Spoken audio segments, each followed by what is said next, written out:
Y en Europa, el fin de semana ha concluido con éxito un peculiar festival de cine que aborda específicamente el tema de la pobreza y que la Santa Sede ha seguido muy de cerca. Ahora que ha concluido el Festival de Cine sobre Pobreza, Finding Beans 400, uno de sus organizadores hace balance. Le bastan pocas palabras. Clarence Gilliard estaba muy satisfecho también de la presencia de obispos como Zbigniew Stankiewicz, que preside la Comisión de Cultura del Consejo Europeo de Conferencias Episcopales. Es importante que jóvenes y obispos vean cine juntos, que experimenten el poder de la película, que el obispo vea cómo estas películas les afectan profundamente.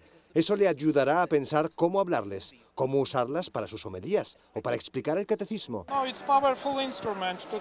Es un instrumento poderoso para transmitir valores, para elevar el espíritu, captar el sentido de belleza y de verdad. En el festival hubo mucho cine, pero también espacio para otras experiencias artísticas. De hecho, estos jóvenes de Filipinas participaron con varios lienzos sobre la pobreza. Mi cuadro se titula Caritas et Misericordia, o sea, caridad y compasión. Quiere proponer una actitud a los jóvenes, que sean como niños, que sean optimistas en todo. A lo largo de 4 días se han proyectado unos 90 títulos producidos en países como Estados Unidos, Francia y la India, pero también Irak, Nepal o Pakistán. Los organizadores están satisfechos con la participación, muy contentos de que el festival haya gustado y esperanzados de que ayude a muchos espectadores a actuar contra la pobreza.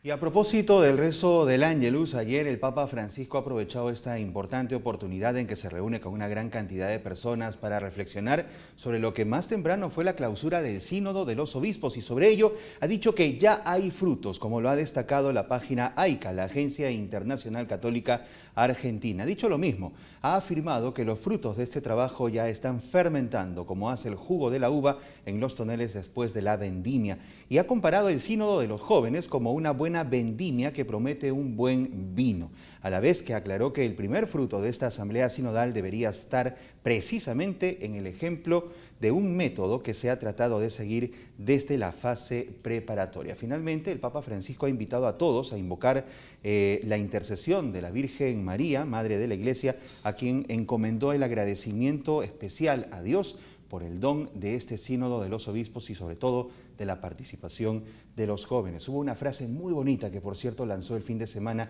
que ya se la estaremos comentando a todos ustedes más adelante. El sínodo llegó a su fin. Luego de la 11ª Asamblea Sinodal se ha trabajado el texto que le permitirá al Papa Francisco probablemente redactar una exhortación.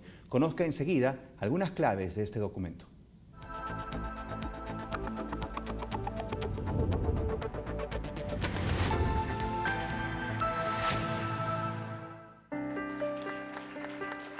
El primer fruto del sínodo es este documento lleno de propuestas.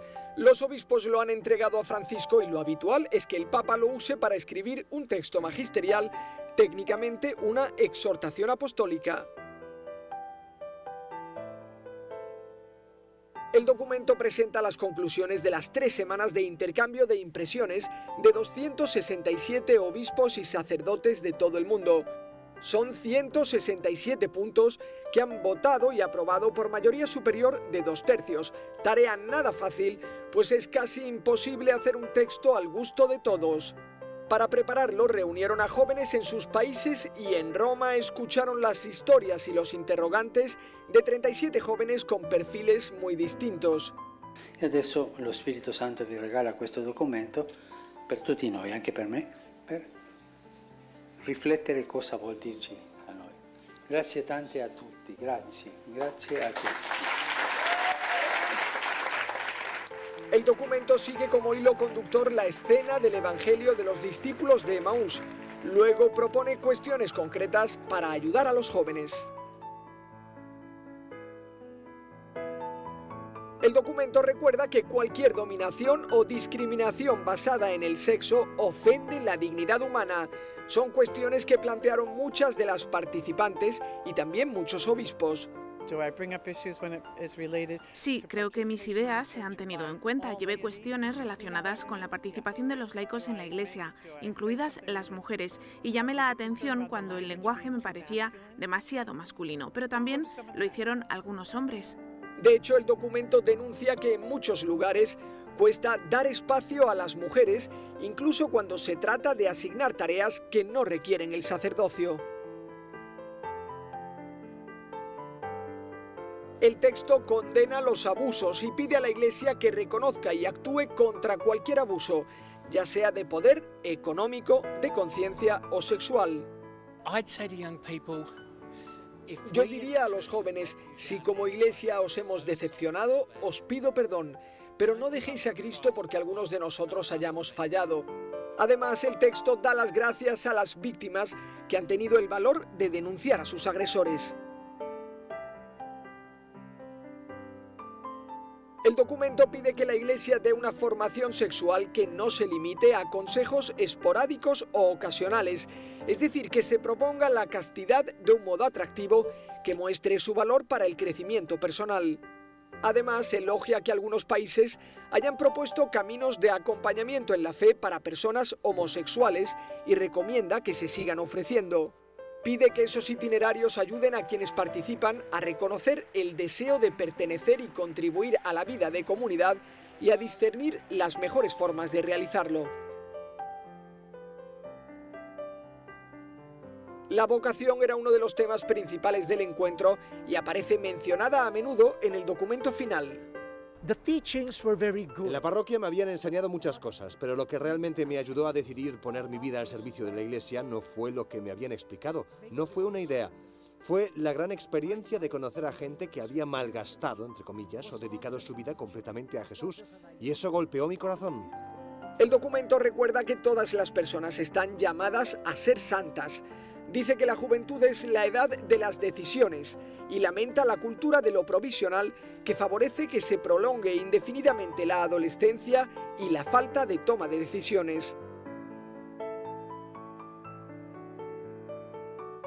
Sobre Internet, el documento lanza una pequeña alarma. Dice que ha acostumbrado a los jóvenes a usar la imagen como vehículo comunicativo y que la Iglesia debe interrogarse sobre cómo transmitir una fe que se basa en la escucha de la palabra de Dios y la lectura de la Sagrada Escritura. Vámonos ahora a la página Claretianos del Sur porque nos dice lo siguiente: solidaridad y misión. Con la elección de un nuevo equipo coordinador, ha finalizado el segundo encuentro de solidaridad y misión de MICLA. Hasta el día 13 de octubre se ha desarrollado en Sasaima, Colombia, el segundo encuentro de solidaridad y misión de la Confederación de Claretianos de América, lo que significa MICLA. La instancia con la participación de 9 organismos claretianos de América, además de las religiosas de María Inmaculada, misioneras claretianas y seglares claretianos. Durante el encuentro se ha contado también con la presencia de importantes personalidades de los hijos del Inmaculado Corazón de María. La página Claretianos del Sur nos traía esta información. Vámonos de inmediato con la información que recoge la televisión internacional con imágenes luego de la segunda vuelta electoral en Brasil, donde un poco más de la mitad del electorado le dio el triunfo al candidato Jair Bolsonaro. Veamos. Los brasileños así lo han decidido. Jair Bolsonaro, el polémico candidato ultraderechista, será el próximo presidente del país. Sus seguidores han celebrado por todo lo alto la victoria con el 55% de los votos, frente al 44% de su rival, Fernando Haddad. En su primer discurso, Bolsonaro ha asegurado que su gobierno se guiará por el respeto a la ley. Este país es de todos nosotros, de los brasileños nacidos aquí y de los que lo son de corazón. Un Brasil de diversas opiniones, colores y orientaciones. Como defensor de la libertad, voy a guiar un gobierno que defienda y proteja los derechos de los ciudadanos, que cumpla sus deberes y respete las leyes. Las leyes son para todos, porque así será nuestro gobierno, constitucional y democrático. En el cuartel general de Fernando Haddad en Sao Paulo, las esperanzas se transformaron en lágrimas al conocer los resultados. Un histórico revés para el Partido de los Trabajadores tras su largo reinado político en Brasil. Tras la derrota, el heredero de Lula ha pronunciado un discurso de resistencia. Tenemos una tarea enorme en este país, que es, en nombre de la democracia, defender la libertad de pensamiento, defender las libertades de esos 45 millones de brasileños que nos acompañaron hasta ahora. Bien, tenemos ahora el mensaje que el Papa Francisco ha dejado a todos en su cuenta en Twitter y es el siguiente. Estamos llamados a escuchar lo que el Espíritu nos sugiere. El Espíritu Santo es siempre novedad. Sigan al Papa Francisco en @pontifex_es. Amigos, es todo por hoy. Gracias por su preferencia. Nos reencontramos Dios mediante mañana con más información, pero sigan en la programación de JN19. Cuídense.